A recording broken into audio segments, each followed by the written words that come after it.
At the edge of a small, fog-covered village stood a forgotten house, its once vibrant red paint now peeling and faded. It was said to be haunted, not by ghosts or spirits, but by something far stranger, a window that looked out not at the world, but at the future. Only a few knew of its existence, and fewer still dared to approach it. They whispered that the house had been abandoned for years, left to rot and crumble. But on certain nights, when the wind howled through the trees, the light from that window could still be seen, casting strange, flickering shadows onto the overgrown yard. Eliza had grown up hearing stories of the house.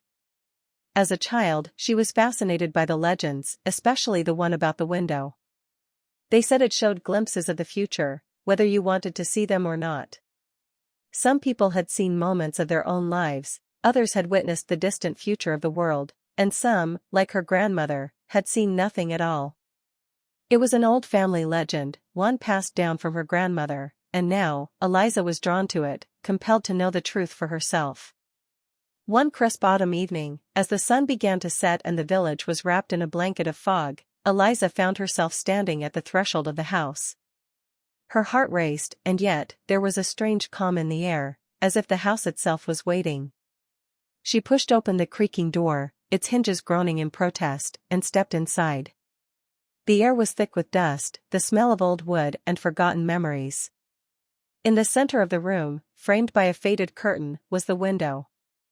Eliza hesitated for only a moment before she approached it, her breath catching in her throat. Outside, the fog had grown denser, but through the mist, she could see something. Her reflection, or was it? She leaned closer, and the figure in the window seemed to move, just slightly. It wasn't her. It was a version of herself, older, worn with time, standing at a crossroads. Her face was filled with worry, as if she was about to make an impossible decision. And as Eliza watched, the figure in the window reached out, her eyes locking with Eliza's.